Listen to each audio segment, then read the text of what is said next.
Bonjour à toutes et à tous. Merci d'être venus pour ce webinaire. L'objectif aujourd'hui, ce soir, c'est qu'on prenne du temps pour discuter auprès de différents sujets avec un intitulé principal qui est comprendre son sol en agriculture et améliorer la qualité de ce même sol grâce aux analyses microsphères et de manière générale grâce aux analyses de sol pour pouvoir proposer du conseil agronomique de qualité qui soit pertinent et qui soit efficace pour chaque typologie de sol et chaque situation. Du coup, on va prendre à peu près 45 minutes de présentation ce soir. On prendra également un temps de questions-réponses pour pouvoir échanger sur ces sujets, avec une première partie autour de l'approche autour des analyses de sol. Qu'est-ce que c'est, comment ça marche et surtout pourquoi est-ce qu'on les utilise, quels sont les différents leviers, qu'est-ce qu'on va aller regarder auprès de ces analyses de sol. Ensuite, on va aller chercher des cas concrets avec la présentation d'un rapport d'interprétation microsphère, voilà, pour pouvoir imager un petit peu aussi ces propos et vous montrer aussi ce qu'aujourd'hui on est en capacité de faire avec des analyses de sol et comment est-ce qu'on rend opérationnalisables ces analyses de sol sur le terrain pour faire du conseil agronomique et mettre en place des pratiques qui soient pertinentes et qui soient adaptées à chaque contexte et à chaque objectif. Et ensuite, on prendra un temps de questions-réponses. Je me permets aussi de vous annoncer qu'en fin de webinaire, du coup, il y aura une surprise avec une offre particulière qu'on aimerait partager avec vous. Donc voilà, si vous êtes disponible, je vous invite à rester jusqu'à la fin pour qu'on puisse vous présenter tout ça. Je vous précise aussi qu'il y a un onglet conversation normalement au-dessus sur la barre d'écran en haut au niveau de Teams. Vous pourrez y poser vos questions. Donc, n'hésitez pas, si vous avez des questions, des remarques en cours de webinaire, on pourra les aborder durant le temps de questions-réponses. Donc voilà, si vous avez des questions pendant la présentation, n'hésitez pas à les intégrer directement dans la conversation. On va démarrer du coup déjà avec une présentation un petit peu globale. Il y en a certaines d'entre vous qui connaissent déjà peut-être Microsphère, d'autres peut-être pas. Déjà, pour remettre Microsphère dans son contexte, Microsphère, c'est une entreprise du groupe Biosphère, donc qui est spécialisée dans la transition vers l'agriculture régénératrice. Donc, on accompagne des agriculteurs, des groupes d'agriculteurs, des coopératives agricoles, des entreprises de l'agroalimentaire, des entreprises du vin, des cosmétiques, des acheteurs de matières premières à réaliser leur transition agroécologique, leur transition vers l'agriculture régénératrice de manière efficace et de manière surtout pragmatique et agronomique. Donc nous, notre cœur de métier, c'est l'agronomie. Aujourd'hui, on est à peu près 42 personnes à travailler au sein du groupe Biosphère et on est séparés, en tout cas, on est structuré en 4 structures différentes. Une première structure, la maison mère, qui est Biosphère, où on va gérer toute la partie consulting, stratégie. Une autre structure qui est Unisphère, où là, qui est notre centre de formation, où on organise l'ensemble de nos formations via Unisphère. Donc, c'est à peu près c'est plus de 1000 agriculteurs et techniciens formés par an sur des programmes de formation divers et variés, toujours en lien avec l'agroécologie et l'agriculture régénératrice.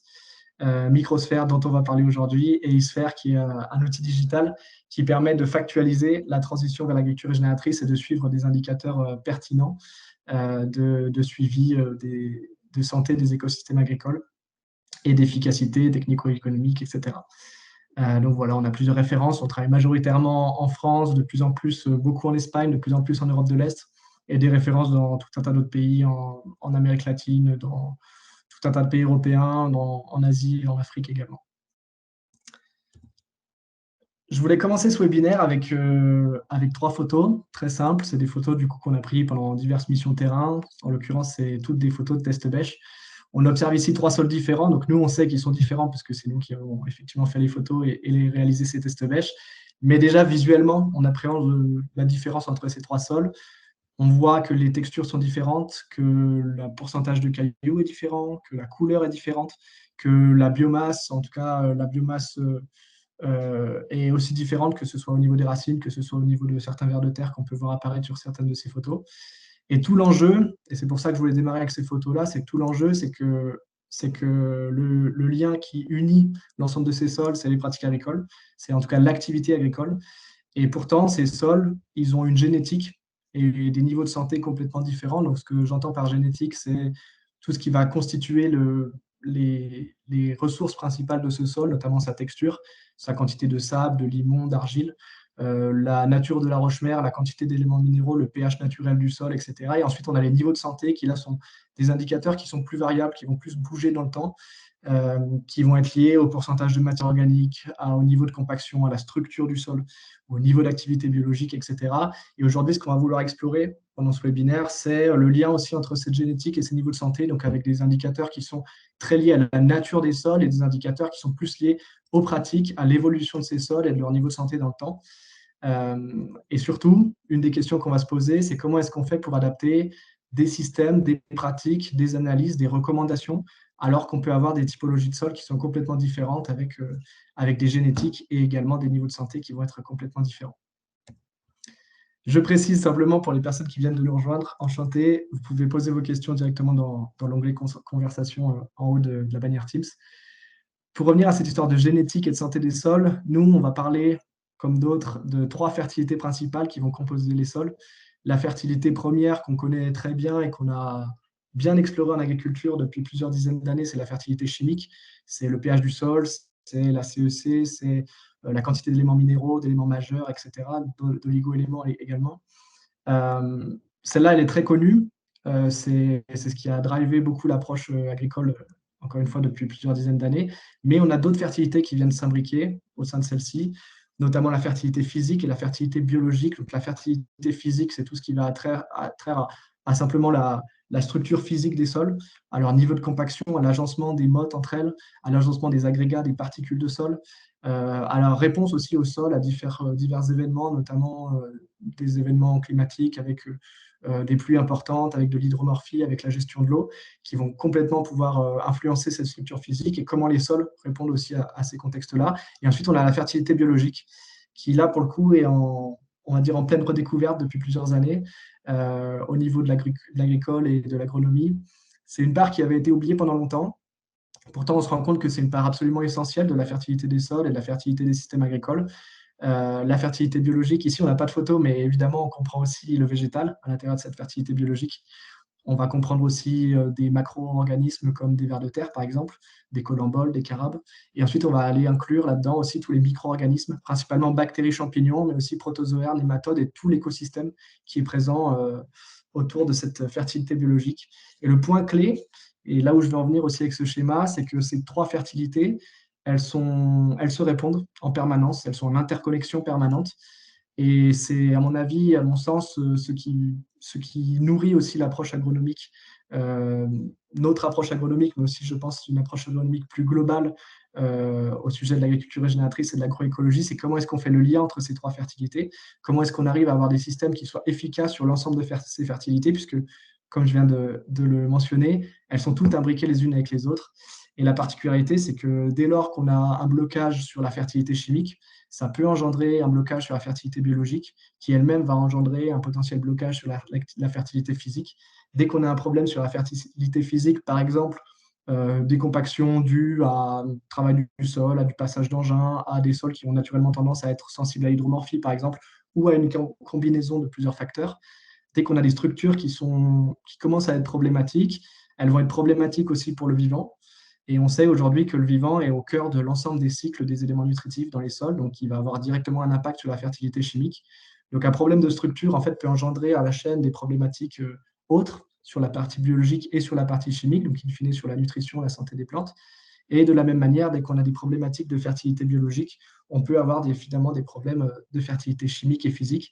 Tout ça pour imaginer le fait que ces fertilités, elles sont réellement interconnectées et dans l'approche agronomique et dans l'approche d'analyse, c'est extrêmement important de pouvoir les lier entre elles et de comprendre que ces interactions, elles sont proéminentes dans l'ensemble des systèmes agricoles puisque c'est comme ça que fonctionne le sol et que même si nous, pour des raisons de science et de bien-être mental, on a segmenté les choses, en réalité, dans le système agricole, c'est des choses qui sont beaucoup plus fluides et qui sont en permanence en interconnexion. Un sol dans on va dire un sol idéal, ou en tout cas un sol déjà en bonne santé, il est déjà dans un premier temps composé d'une phase solide qui représente à peu près 50% de sa biomasse totale, ou en tout cas de sa surface occupée, d'une phase liquide, donc tout simplement de l'eau sous différentes formes, aux alentours de 25%, et d'une phase gazeuse qui représente l'atmosphère du sol, la quantité d'éléments gazeux qui sont présents dans le sol, autour de 25%, mais en fait, cette phase gazeuse, c'est aussi ce qu'on appelle tout simplement la porosité, qui permet à la phase liquide et à l'oxygène, à l'atmosphère du sol de pouvoir simplement échanger et se déplacer au sein de cette matrice-là. Donc déjà, un sol idéal, c'est un sol qui évidemment a une capacité à avoir de la porosité, à retenir et laisser passer l'eau et les gaz. Et cette phase solide, pour se focaliser là-dessus, elle est constituée à peu près en moyenne à 95% d'éléments minéraux. Donc le sol est éminemment minéral, hein, c'est une succession de, de dégradations de différentes roches-mères qui ont créé les sols. Et ensuite, cette phase minérale, elle est balancée avec à peu près 5%, c'est variable évidemment en fonction des types de sols, mais dans cet exemple-là, c'est 5%, de constituants organiques qui viennent balancer tous ces constituants minéraux et qui viennent créer un complexe organo-minéral. Ces constituants organiques, à hauteur d'à peu près 5%, ils sont composés à peu près à 85% de matière organique. Donc ces matières organiques, c'est celles qu'on connaît très bien, qu'on connaît aussi via les analyses de sol, via le pourcentage de matière organique. On sait aujourd'hui aussi que les matières organiques, en réalité, il y en a plusieurs, de qualités différentes, de santé différentes, d'états différents, et que les comprendre, c'est extrêmement important aussi pour pouvoir adapter les pratiques et améliorer la santé et l'efficacité des systèmes agricoles. Et ensuite, dans cette fraction organique, on a à peu près 10% de racines et il nous reste un 5%. Et ce 5%, c'est les organismes vivants. Les organismes vivants, il y en a plusieurs, bactéries, actinomycètes, champignons, algues, vers de terre, protozoaires, nématodes, autres animaux. Ce qui est extrêmement intéressant, c'est qu'ici, on observe que dans ces organismes vivants, il y a à peu près 90% qui, en fait, sont des bactéries, des actinomycètes, des champignons, des algues et des vers de terre. Donc, si on schématise et si on résume, on se retrouve avec 90% de la biomasse présente dans un sol, qui constitue sa fraction organique, qui sont en réalité composées des bactéries, des champignons et des vers de terre. Et c'est sur ces êtres vivants-là qu'on va faire un focus pour pouvoir les utiliser comme des bioindicateurs organiques et biologiques du milieu qui vont permettre d'évaluer l'efficacité du système et toute la partie de la fertilité biologique dont on a parlé juste avant. La partie de la fertilité euh, chimique est plutôt liée aux échanges entre les constituants organiques et les constituants minéraux, tandis que la partie fertilité physique, elle est liée à la structuration physique de cet ensemble-là, des ensembles minéraux et organiques. Pour remettre aussi en exergue cette activité biologique, on se rend compte sur la base de ce qu'on a vu tout à l'heure, et pour prendre une autre perspective, 1 gramme de sol qui représente à peu près une bonne cuillère à café, on retrouve à l'intérieur entre 100 millions à 1 milliard de bactéries, entre 1 à 3 mètres de mycélium.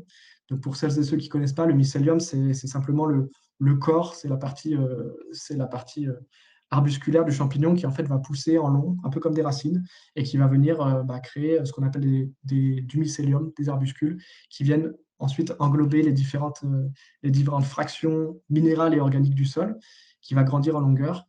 On se rend compte donc que dans 1 gramme de sol, dans une simple cuillère à café, il y a un fourmillement d'êtres vivants microscopiques qu'on n'observe jamais ou très rarement à l'œil nu, un petit peu pour les champignons, mais ça reste une fraction assez infime des champignons du sol.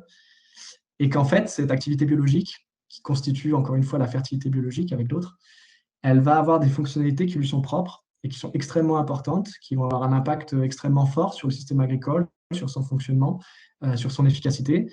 Et ça va être notamment, par exemple, la libération d'éléments nutritifs, ça va être la dégradation des matières organiques, ça va être la protection des végétaux, le biocontrôle des pathogènes, la synthèse d'azote atmosphérique ou encore une fois la structuration physique des sols. Pour les reprendre un par un, la libération d'éléments nutritifs, donc là on va parler notamment par exemple de synthèse d'azote, on va parler de solubilisation du phosphore par exemple, ou en tout cas globalement de cyclage des éléments nutritifs, qui sont liés aussi avec la deuxième fonctionnalité de la dégradation des matières organiques. C'est ces êtres vivants, donc les bactéries et champignons, qui sont en fait les ingénieurs chimiques des sols, qui vont dégrader les matières, casser les molécules complexes pour en rendre des molécules plus simples, certaines aussi sous forme directement d'atomes qui vont pouvoir être recyclés, réutilisés dans les différents cycles physico-chimiques du sol, qui vont permettre de rendre disponibles des éléments nutritifs qui étaient bloqués aussi dans des matières organiques. Quand on parle de protection des végétaux, de biocontrôle des pathogènes, il y a plusieurs phénomènes. On ne va pas rentrer dans le détail de l'ensemble de ces phénomènes, mais il y a des phénomènes passifs, il y a des phénomènes actifs. Il y a de la prédation, puisqu'aujourd'hui, encore une fois, on schématise aussi sur les fonctionnalités et sur les interactions entre ces différents êtres vivants, mais en réalité, à l'intérieur de bactéries, à l'intérieur des champignons, c'est des énormes familles avec beaucoup d'espèces, beaucoup de variétés différentes. Et à l'intérieur, on a des modes de fonctionnement et des modes de vie qui sont complètement différents. On a des champignons, évidemment, qui dégradent la matière organique. On a aussi des champignons prédateurs. On a des champignons qui vont faire des symbioses avec des végétaux ou avec d'autres êtres vivants dans le sol, etc. Et à l'intérieur de tout ça, c'est une grande famille avec beaucoup de fourmillements et beaucoup de fonctionnalités. La synthèse d'azote atmosphérique, on en a parlé, c'est aussi en lien avec la libération d'éléments nutritifs. Et ensuite, un point assez important, c'est la structuration physique des sols. Donc ici, on ne parle pas de structuration physique, de macrostructuration, comme pourrait le faire un système racinaire, par exemple, ou plus simplement un outil mécanique qu'on va passer au champ. Ici, on parle plutôt de microporosité. Donc vraiment, la porosité qui permet d'avoir ces fameux 25% d'air et 25% d'eau dans un total de 100% de sol, parce que c'est cette microporosité qui, en fait va permettre d'avoir des espaces où l'eau va pouvoir s'écouler, des espaces où les racines vont pouvoir rentrer, même les plus infimes, des espaces où l'air va aussi pouvoir se déplacer à l'intérieur du sol. Et là, on parle vraiment de microporosité puisqu'elles sont à l'échelle de ces micro-organismes. Donc, c'est de la porosité qui est invisible à l'œil nu, ou en tout cas de manière unitaire qui reste invisible à l'œil nu, même si on observe sur un sol avec une forte activité biologique, une belle structure, on observe cette microporosité quand elle est assez répandue. Et c'est un élément qui est extrêmement important puisque, encore une fois, c'est un élément qui est invisible, mais c'est un élément qui est extrêmement, qui a des effets extrêmement positifs sur le système agricole et sur cette capacité notamment à gérer les pluies, à pouvoir les stocker, à pouvoir les restituer, etc., etc. Donc on se rend compte que cette activité biologique, elle a tout un tas de fonctionnalités. Elle va avoir des impacts directs sur le système agricole, sur le fonctionnement et in fine, évidemment, sur la santé, la nutrition, le développement des plantes et donc in fine sur les rendements, sur l'activité agricole de manière générale. On parle donc encore une fois de ces trois types de fertilité, biologique, physique et chimique. Et l'objectif, en tout cas ce qu'on cherche à faire avec Microsphère et de manière plus générale avec Biosphère, c'est d'améliorer chacune de ces fertilités, d'améliorer leur interconnexion pour déployer le plein potentiel des sols. Donc ici, je vous ai ajouté un schéma avec deux types de sols, hein, voilà, on peut imaginer que le sol 1, c'est un sol avec plus de sable, ou un sol qui est peu profond, etc., qui a un potentiel qui est plus faible naturellement, mais par contre qui travaille à son plein potentiel.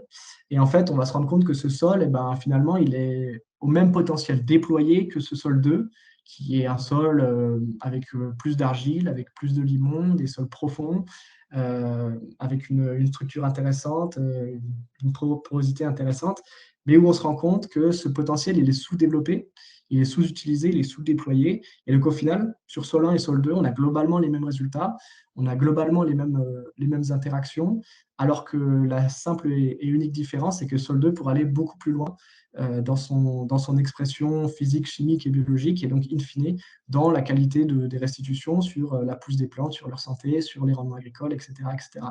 Et tout l'enjeu de ce qu'on va voir aujourd'hui, c'est comment est-ce qu'on fait pour comprendre ces fertilités, comprendre ces potentiels, et ensuite pouvoir les améliorer, agir pour pouvoir déployer le plein potentiel de chaque sol en lien avec ces trois types de fertilité, chimique, physique et biologique. Alors la question qu'on se pose, c'est finalement, quels sont les outils qui sont à notre disposition pour une prise de décision agronomique efficace qui permettent vraiment d'opérationnaliser l'ensemble des concepts qu'on vient de voir ensemble. Et un outil que j'aimerais vous proposer, en tout cas celui, même si encore une fois c'est une grande famille, mais celui auquel on va parler aujourd'hui, ce sont les analyses de sol, qui principalement vont fonctionner en 3 étapes. Simplement prélèvement d'analyse, donc il y a une étape un petit peu préalable de compréhension des besoins, des enjeux. Ensuite, traitement, génération des résultats, et surtout, et ça c'est à mon sens la partie la plus importante, c'est la création d'une feuille de route, c'est l'application au champ, c'est tout simplement l'opérationnalité de ces analyses, de ces résultats, pour pouvoir avoir bénéficié du plein potentiel des analyses et pour pouvoir comprendre comment augmenter et pouvoir faire passer les sols à leur plein potentiel agronomique. Et en tout cas, notre approche au sein de Microsphère, c'est vraiment basé sur notamment ce troisième point, qui est celui de l'opérationnalité et celui du lien entre diagnostic, analyse de sol et conseil, préconisation agronomique. Donc, comme vous l'avez compris, Microsphère, nos objectifs, nos missions, c'est des solutions de conseil vers l'agronomie régénératrice, avec 3 axes principaux. Un premier axe plutôt de caractérisation des produits, des matières premières. Un second axe de mise en essai de produits, de biosolutions, mais aussi de manière plus large d'itinéraires techniques. qui permettent de faire des comparatifs, qui permettent d'aller chercher différents indicateurs, encore une fois, sur ces trois fertilités-là et de comprendre l'impact que peuvent avoir différentes pratiques, différentes solutions sur l'écosystème sol et sur ses capacités de fertilité et ses capacités agronomiques. Et ensuite, le troisième point, qui à mon sens est un des plus importants, c'est le conseil agronomique opérationnel, donc c'est ce qu'on vient de voir juste avant. C'est la liaison entre les analyses de sol et du conseil pragmatique qui permet d'avoir des préconisations techniques qui soient efficaces et qui soient simplement opérationnelles d'un point de vue agronomique. Et pour ça, on va agir notamment sur 6 portes d'entrée agronomiques principales, qui pour nous sont les portes d'entrée agronomiques les plus pertinentes et les plus efficaces quand on parle d'agriculture régénératrice ou de manière générale quand on parle d'agronomie, de santé des sols et des cultures. Le premier, ça va être les apports de matière organique, les types d'apports, les types de matière organique, les fréquences, les dosages, etc. Le second, ça va être l'optimisation de la fertilisation, donc en lien encore une fois avec le premier, et aussi tout ce qui a trait à la stimulation végétale.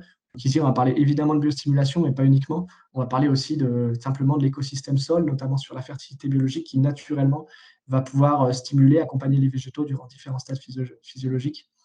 Ensuite, la production de couverts végétaux, qui est évidemment l'outil presque numéro un, je pense, dans l'ensemble de ces pratiques, qui permet de lier et d'avoir quelque chose qui soit cohérent au fil des saisons et qui permet de structurer la fertilité physique, chimique et biologique, l'organisation du travail du sol, la gestion intégrée des ravageurs, des pathogènes et de manière plus globale, la santé des sols et des cultures via diverses techniques et pratiques. Et donc, ces 6 points d'entrée agronomiques-là, ils ont pour objectif d'évaluer, de tester et surtout de passer à l'échelle des pratiques agronomiques efficaces. Et pour nous, pour refaire le lien avec les analyses, ce sont ces pratiques-là qui sont visées quand on va aller chercher du diagnostic et quand on va aller chercher de l'interprétation et de la préconisation d'actions agronomiques depuis des analyses de sol. Et donc, l'analyse de sol est la porte d'entrée qui permet de définir le contexte. Et ensuite, on va pouvoir dérouler tout un tas de pratiques qui font partie de ces grandes familles-là. Donc, Microsphère, on a aujourd'hui deux solutions distinctes. Une première solution qui sont les diagnostics agronomiques, on va y revenir un petit peu plus en détail tout à l'heure. Et ensuite, une deuxième solution qui est la R&D sur mesure. Donc là, tout simplement, c'est des programmes expérimentaux qui sont construits pour répondre à des besoins particuliers. Encore une fois, sur l'analyse de produits, de solutions, d'impact de solutions ou d'itinéraires techniques, avec différents indicateurs. Donc là, vous avez une liste non exhaustive, mais principalement qui sont répartis en 3 familles. Une première famille sur la partie sol, une seconde famille sur la partie plante et une troisième famille sur la partie paysage. Et ensuite, on va pouvoir imbriquer ces indicateurs pour évaluer l'effet de différentes solutions, différents itinéraires techniques sur plusieurs de ces indicateurs via différentes analyses et mesures qu'on va pouvoir aller prendre directement au champ. Donc, c'est à destination des fabricants de biosolutions, coopératives, négoces agricoles, instituts techniques, etc., etc. En tout cas, agriculteurs évidemment en direct aussi. En tout cas, toutes les structures ou toutes les personnes qui ont à un moment donné un lien et qui souhaitent se poser des questions de quels sont l'impact de telle pratique ou de telle solution sur les fertilités globales de mon sol et notamment la fertilité biologique. Et ensuite, voilà l'offre qui vient compléter celle-ci, ce sont les diagnostics agronomiques. Donc là, en lien avec les descriptions que je vous ai faites auparavant, ce sont du coup des packs d'analyse, des packs d'indicateurs qui sont déjà dimensionnés autour d'objectifs précis, avec un objectif tout simplement de prise de décision rapide opérationnelle. Donc vraiment pouvoir opérationnaliser, comme je vous le disais tout à l'heure, ces analyses de sol et leurs résultats pour aller tout de suite vers de la préconisation agronomique qui puisse permettre, une fois qu'on a compris l'état initial du sol, qui puisse permettre évidemment d'améliorer chacun de ces points avec des préconisations qui sont en lien avec ce que je vous ai présenté aussi auparavant, les couverts végétaux, les amendements, biostimulation, de contrôle, la fertilisation, etc. À destination aujourd'hui principalement des agriculteurs, techniciens agronomes, ou en tout cas les personnes qui sont au pilotage de systèmes agricoles au jour le jour et au fur et à mesure, au fil des saisons. Ces diagnostics agronomiques, aujourd'hui, ils sont répartis en trois offres distinctes. Une première offre qui se structure autour d'un pack physico-chimique. Donc, ça part d'une base d'analyse physico-chimique complète sur laquelle on va pouvoir interpréter les résultats, faire des préconisations autour principalement des amendements et de la fertilisation. On va pouvoir comprendre la nature du sol, la nutrition des plantes, les échanges principalement physiques et surtout chimiques. Et ensuite, on a déployé différents packs d'analyse qui, là, viennent répondre à des fertilités plus larges. On va pouvoir commencer à rentrer dans les fertilités biologiques, dans la fertilité physique. Et donc, c'est là où on arrive vers le pack Analyse Plus, où là, on va avoir cette même base de physico-chimique complète, on va pouvoir ajouter également des analyses de matière organique, de fragmentation des matières organiques, de cessurène des matières organiques, des dynamiques de minéralisation, qui vont nous permettre d'aller comprendre quelles sont les dynamiques au sein de ces sols et surtout d'aller plus loin que simplement, notamment un pourcentage de matière organique, mais de comprendre comment elles sont agencées et comment est-ce qu'on fait pour optimiser ces matières organiques-là, comment est-ce qu'on fait pour régler des problématiques de blocage, tout simplement, qu'on observe très souvent au niveau des matières organiques.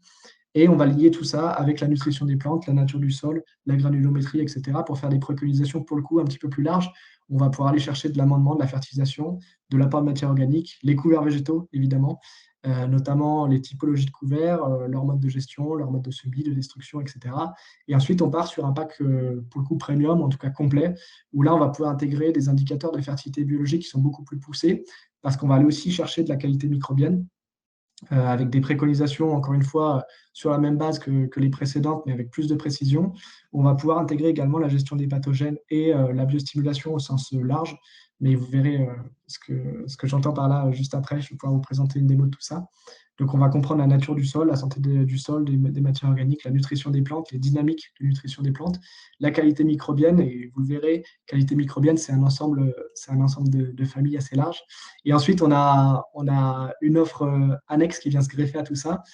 C'est l'analyse ADN des sols interprétée. Donc là, on est basé sur la technologie Biomakers, mais qui permet de venir compléter un agriculteur qui a déjà des analyses de sol, notamment, qu'elles soient physico-chimiques ou poussées un petit peu plus loin. On va pouvoir aller chercher et comprendre les dynamiques biologiques au sein de l'écosystème agricole, de comprendre quelles sont les interactions sur la fertilité du sol, sur les dynamiques de nutrition, sur les dynamiques de santé, sur la qualité aussi globale microbiologique des sols. Et aujourd'hui, on propose du coup cette analyse ADN des sols interprétée pour pouvoir vraiment compléter les approches, que ce soit dans le cas de problématiques particulières, il y a une parcelle qui fonctionne pas bien, avec voilà, des réactions, des rendements, des stress, des pathogènes qui ne sont pas toujours compréhensibles sur la question du comment et du pourquoi. Avec ces analyses-là, on va pouvoir les creuser dans le détail, le fonctionnement biologique des sols sur la partie bactéries, champignons, et comprendre quelles sont ces interactions et comment est-ce qu'on va pouvoir agir sur ces interactions pour pouvoir débloquer les problématiques potentielles. Pour faire un petit focus sur cette fameuse analyse ADN des sols, on va dire qu'on va révéler le potentiel microbien des sols, on va aller chercher en tout cas à comprendre quelles sont les interactions, les dynamiques au niveau des bactéries et des champignons. Ça part du sol, ça part d'un échantillon de sol, ensuite ça part vers de l'analyse bioinformatique. Donc ça, c'est du séquençage ADN, c'est une technologie pour le coup qui est utilisée depuis des dizaines d'années dans d'autres industries, notamment en médecine, qui va permettre de lire différents brins d'ADN dans un échantillon de sol, qui va permettre de venir cibler bactéries et champignons, et qui va nous faire une liste d'espèces et de leur abondance relative. Donc jusque-là, c'est du procédé technique et c'est très peu opérationnel. Avec la technologie Biomakers, on arrive aujourd'hui à aller chercher des fonctionnalités microbiennes. Ces fonctionnalités microbiennes, elles vont permettre de lier du coup les espèces, leur abondance relative vers différentes fonctionnalités de santé, de nutrition, de qualité du sol. Et nous, on va pouvoir interpréter ces résultats en fonction du contexte aussi, en fonction des métadonnées, du contexte, voilà, du type de sol, de la granulométrie, du pH, des pratiques, de la rotation, et de pouvoir mettre tout ça dans un contexte global et faire des préconisations qui permettent de débloquer notamment ce fameux volant biologique. Je vais vous présenter ça juste après. Donc un rapport, ça se présente de cette manière-là. Ce que je vous propose, c'est de passer directement à un rapport démo pour que je puisse vous montrer un peu à quoi ça ressemble. Donc, c'est à destination principalement des agriculteurs, des techniciens, avec des prépositions claires, encore une fois, sur les couverts végétaux, biostimulation, biocontrôle, fertilisation, travail du sol, etc. J'en profite de ce court moment de pause aussi pour remercier déjà les personnes qui se sont connectées en cours de route.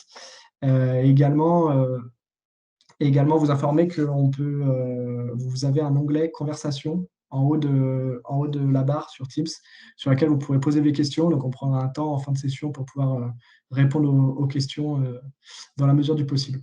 Voilà. Donc, n'hésitez pas à poser vos questions, à poser vos remarques directement dans la conversation.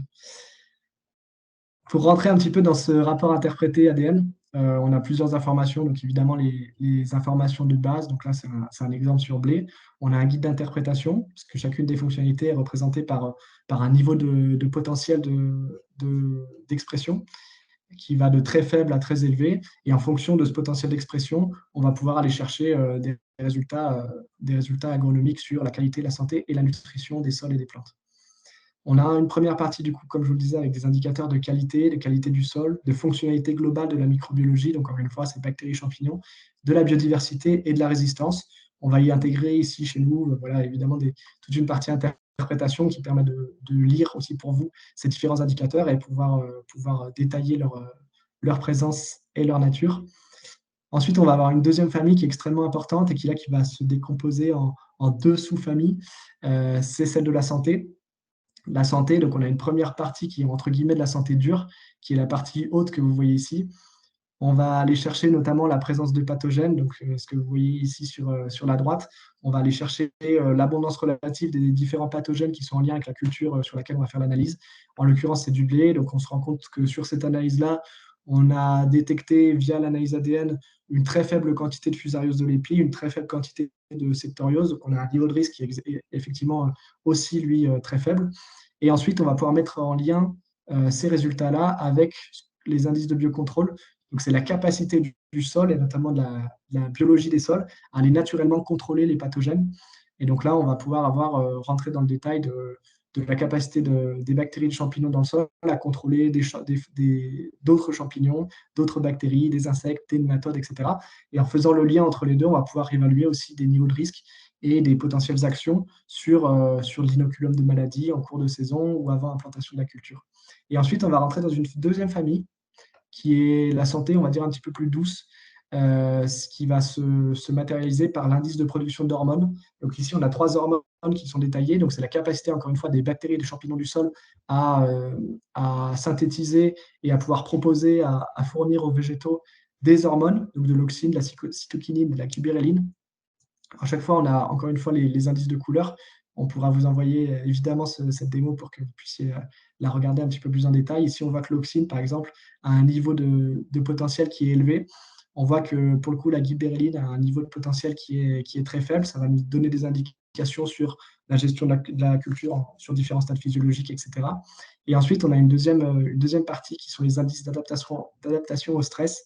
Donc là, il y a plusieurs indices. Les stress principaux qui vont être évalués ici, c'est le stress salin, le stress hydrique, le stress métaux lourds notamment, et qui vont nous permettre voilà, d'aller comprendre aussi la réaction du sol, la nature du sol aussi au-delà de sa réaction, et de comprendre sa sensibilité à certains stress et comment est-ce que le sol réagit quand ceux-ci sont présents. Encore une fois, vous avez des conclusions. Donc pour celles et ceux qui sont intéressés, je vous laisserai nous envoyer directement un email en fin de session. On vous mettra les coordonnées tout à la fin pour que vous puissiez tout simplement nous demander la démo, on vous l'enverra avec grand plaisir. Donc un commentaire, encore une fois, avec une partie de préconisation. Et ensuite, on rentre sur la troisième et dernière famille, qui est en fait la famille de la nutrition. Et là, on a une description de 4 grands cycles. On a un premier cycle qui est l'indice global du cycle de l'azote, un deuxième cycle, celui du carbone, ensuite celui du potassium et du phosphore. Et à l'intérieur de ces cycles, on va avoir plusieurs parties qui vont pouvoir être décrites et qui vont nous permettre d'établir les liens entre la microbiologie et ses fonctionnalités. Si on prend l'exemple du carbone, par exemple, on se rend compte qu'on a plusieurs indicateurs autour de la fixation du carbone, mais aussi autour de la respiration, de la fermentation, de la méthanogénèse, qui là vont nous donner des indications, notamment sur la structure aussi physique des sols, sur la capacité de la biologie à pouvoir tout simplement dégrader les matières organiques et à pouvoir transformer ces formes de carbone. Et ensuite, on a un dernier indicateur autour de la restitution de la matière organique. Ça va être le cas aussi, par exemple, sur le phosphore, qui est un gros sujet en agriculture, sur la libération et la solubilisation du phosphore. On va avoir des indicateurs autour de l'assimilation du phosphore organique, la solubilisation du phosphore, qui évidemment est extrêmement importante, mais aussi l'immobilisation de ce phosphore par l'activité biologique. Et en fait, c'est les interactions entre ces différents indicateurs qui vont nous permettre de définir la qualité du cycle du phosphore. Donc ici, on voit que naturellement sur ce sol, sur cette démo, on a un indice azote, potassium et phosphore qui sont globalement très faibles. Et donc, on sait qu'on a des marges de manœuvre extrêmement importantes sur la partie nutrition. On va pouvoir influencer directement cette partie nutrition via l'angle biologique pour pouvoir améliorer l'état des cultures et l'état global du système agricole sur ces points-là. Encore une fois, vous avez de la description à chaque fois. Et ensuite, on a une dernière page qui est typiquement la page qu'on peut emmener directement au champ pour pouvoir échanger avec l'agriculteur. Et si on est agriculteur, pouvoir déjà commencer à avoir des pistes d'itinéraires techniques et des pistes de préconisation technique qui vont pouvoir permettre de lever ces problèmes. Donc ici, on va reprendre les points forts de l'analyse, on va reprendre également les points faibles, et ensuite, on va aller chercher des propositions d'action, donc en l'occurrence autour des couverts végétaux, la biostimulation, de la fertilisation et du travail du sol. Et c'est l'ensemble de ces pratiques qui vont nous permettre voilà, de commencer à définir un plan d'action. Typiquement, ici, sur les couverts végétaux, on va aller proposer un couvert végétaux qui est principalement à base de légumineuses pour plusieurs raisons, notamment pour la question du cycle du carbone qui est relativement peu effective aujourd'hui, donc il faut pouvoir redémarrer ce cycle, pour la question aussi du cycle de l'azote. Et on va pouvoir, par exemple, parce qu'on a vu aussi que la pression nématode était potentiellement présente. On ne sait pas si en tout cas, on sait pas si la pression nématode est présente, mais on sait que le sol est en faible capacité d'aller gérer ces nématodes. Donc, si jamais on observe une pression nématode, et seulement si elle est observée au champ, on va pouvoir aussi aller chercher et ajouter dans ce mélange des crucifères, par exemple, qui vont permettre d'aller gérer cette pression nématode-là. Biostimulation, ici, on va chercher à simplement et principalement à aller solubiliser le phosphore. Donc, on va pouvoir utiliser notamment des bactéries qui vont solubiliser le phosphore, des mycorhizes. On va pouvoir aller chercher aussi de la biostimulation foliaire en préfloraison. Et pourquoi la préfloraison? C'est parce qu'on a vu aussi que via la production d'hormones, il y avait des stades physiologiques qui pouvaient être plus sensibles que d'autres, notamment en l'occurrence la préfloraison. Il y a tout un angle aussi sur la fertilisation et en lien aussi avec les points qu'on vient de levier autour du phosphore. Et notamment voilà, la capacité aussi du sol à pouvoir libérer les éléments nutritifs et aussi du coup à faire plus ou moins d'impasse sur la partie fertilisation. Et ensuite, le travail du sol, ici, on va plutôt préconiser du travail simplifié, etc., qui sont dus à ce qu'on a observé, notamment sur la partie fermentation, respiration et méthanogénèse. Voilà. On ne va pas rentrer plus dans le détail parce qu'on pourrait en parler pendant très longtemps et je pense qu'il y aura des questions sur le sujet. Encore une fois, je pourrais vous présenter ça et vous envoyer ça directement à la suite de ce webinaire. Hop, on repart du début. Et donc voilà, on a pu vous présenter du coup à quoi ressemblent ces diagnostics interprétés, notamment plus particulièrement l'exemple du diagnostic ADN interprété.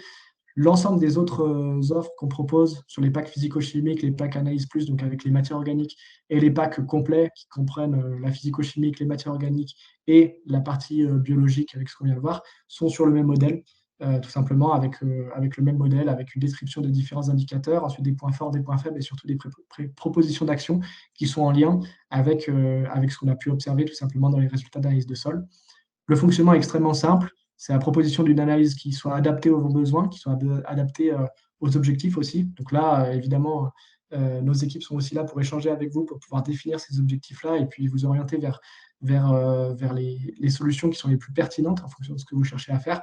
Ensuite, c'est tout simple, on vous envoie le pack d'échantillonnage, vous pouvez faire directement le prélèvement, les analyses sont opérées au laboratoire et ensuite vous recevez directement des résultats complets avec les préconisations techniques et les rapports comme on a pu les présenter juste avant, avec vraiment, encore une fois, l'objectif de rendre accessibles des analyses qui, et j'insiste là-dessus, sont opérationnelles. Donc, pas simplement qui sont des chiffres intéressants sur un papier, mais qui puissent vraiment être une clé pour pouvoir mettre en place des pratiques qui soient pertinentes en lien, encore une fois, avec ces trois fertilités-là, et pour prendre des décisions agronomiques qui soient pratiques, qui soient efficaces et qui fassent sens par rapport au contexte de chaque sol. Ce que je voulais vous proposer aussi, c'est pendant ce webinaire, c'est de pouvoir bénéficier aussi d'une offre. Donc jusqu'au 12 juillet, on a une offre avec une réduction de 20% sur les analyses ADN des sols pour que vous puissiez essayer. Donc c'est une analyse ADN qui passe aujourd'hui à 294 € hors taxe pour que vous puissiez tester le produit, voir ce que ça donne et ce que ça rend dans différents contextes. Que ça puisse aussi être adapté directement à votre contexte. Donc, pour quelle filière? C'est autour principalement de la viticulture, de l'arboriculture et des grandes cultures. La méthodologie, vous l'avez vu, c'est une méthodologie de séquençage ADN de la microbiologie des sols. Et les préconisations, c'est celle aussi que vous avez vu, couverts végétaux, fertilisation, biostimulation, travail du sol. Pour celles et ceux qui se posent la question, Aujourd'hui, évidemment, on commence à sortir de manière assez importante des plages idéales pour pouvoir faire des prélèvements d'analyse biologique principalement, parce que tout simplement, on a un niveau d'humidité dans les sols qui est plus bas, plus de chaleur, etc. Donc l'activité biologique n'est pas à son pic et à son plein potentiel. Donc les analyses qui pourront être, en tout cas qui seront commandées avant le 12 juillet, pourront tout à fait être utilisées à l'automne, au printemps prochain, pour pouvoir les adapter en fonction d'objectifs précis et dans les contextes les plus idéaux. Donc voilà. Merci à toutes celles et ceux qui ont du coup suivi cette présentation jusque-là. Encore une fois, je vous laisse, si ça vous intéresse, pouvoir nous contacter directement, notamment par email, pour qu'on puisse vous envoyer des démos. Donc, on a plusieurs démos sur du blé, du maïs, de la vigne, etc. Qu'on puisse voilà, vous partager tout ça, que vous puissiez aussi, si vous êtes intéressé, directement passer commande et directement bénéficier de l'offre avec la réduction de 20% sur l'analyse ADN. Et je vous propose, si ça vous convient, de passer un temps de questions-réponses.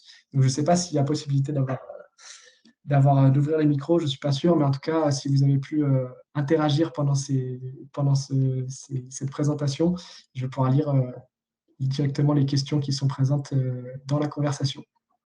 Et si vous en avez en cours, n'hésitez vraiment pas à les poser. On est là pour ça. Hop.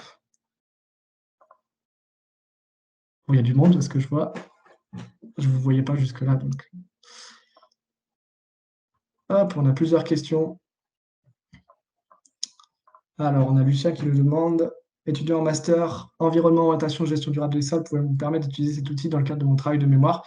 Bah, pas de souci, et je t'invite même directement à nous contacter si tu as des questions particulières qui sont en lien avec ces thématiques-là. On se fera un plaisir de pouvoir échanger avec toi. Est-ce que l'outil a déjà été évalué en Afrique, en zone tropicale? Alors aujourd'hui, si on parle uniquement de la partie analyse ADN des sols, on a la base de données qui permet tout simplement le séquençage ADN et la liaison avec les fonctionnalités microbiennes par Biomakers a été réalisée dans plusieurs pays, dans plusieurs continents, principalement Europe, principalement Amérique du Nord, mais aussi fait l'objet d'échantillonnage en Amérique latine, en partie en Afrique, en partie en Asie. Donc voilà, c'est une combinaison de tout un tas de types de sols différents, de tout un tas de cultures qui permet voilà, c'est une base de données assez complète et qui permet surtout de faire le lien par typologie de culture. Donc pour l'Afrique précisément, je sais que ce n'est pas la zone majoritaire. Après, je pourrais revenir si ça t'intéresse avec toi avec plus d'informations là-dessus. Est-ce qu'on propose un échange de questions-réponses après restitution des résultats de l'analyse? Bah oui, évidemment, c'est possible de nous appeler après résultat d'analyse. Ce n'est pas intégré directement dans le forfait de base. L'objectif, et c'est ce à quoi on a travaillé cette dernière année principalement, c'est que le rendu soit le plus autonome possible, c'est-à-dire qu'on puisse y délivrer l'ensemble des explications. Donc, Amaury, je t'invite aussi à directement nous envoyer un email pour qu'on puisse t'envoyer la démo. Et comme ça, tu verras aussi sur la démo les différents commentaires et les différentes interprétations qui sont faites aussi sur chacun des indicateurs, chacune des familles d'indicateurs, pour que voilà, tu puisses te faire aussi ta propre idée là-dessus. Et ensuite, voilà, l'objectif, c'est quand même que l'outil soit le plus autonome possible. Encore une fois, c'est un outil qui permet d'avoir des préconisations d'action, c'est-à-dire qu'on ne vous délivre pas évidemment un étiquette technique complet et complètement ficelé, puisque il y a des informations qu'on n'a pas sur vos envies, vos capacités, sur le matériel que vous avez, etc. Donc c'est un outil qui demande aussi à être réadapté, à être réinterprété en fonction du contexte aussi de l'agriculteur. C'est là où c'est intéressant aussi de pouvoir le partager en tant qu'agriculteur, de pouvoir le partager avec un regard extérieur, un technicien, un agronome. Et quand on est agronome, évidemment, de pouvoir le partager avec l'agriculteur pour pouvoir prendre des décisions depuis ces préconisations techniques qui sont, du coup, de notre côté, vraiment la partie des préconisations techniques qui sont les plus pertinentes par rapport au contexte et aux résultats que nous donne l'analyse de sol et au contexte qu'on a pu récupérer de votre exploitation agricole. Est-ce que le référentiel est adapté à la culture de pommes de terre? Alors, le référentiel, oui. Aujourd'hui, nous, on travaille évidemment sur la culture de pommes de terre aussi. Délibérément, et parce que voilà, c'est une offre qu'on propose depuis un petit peu plus d'un an maintenant,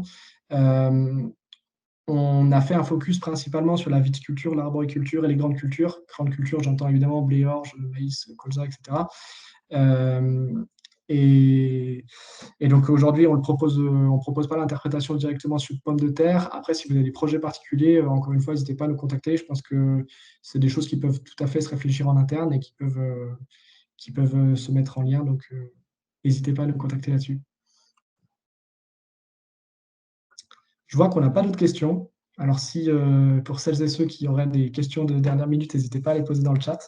Sinon, si vous avez des questions, qui vous viennent plus tard, des remarques, voilà, des besoins d'échange et cetera, je vois que notre équipe Microsphère a pu mettre dans le chat directement l'adresse mail et le numéro de téléphone. Donc n'hésitez pas surtout principalement à envoyer un mail. Je pense que c'est ce qui sera le plus simple pour une demande complète et qu'on puisse après vous répondre, vous envoyer les documents et les informations complémentaires que vous recherchez et surtout qu'on puisse répondre au maximum à vos besoins.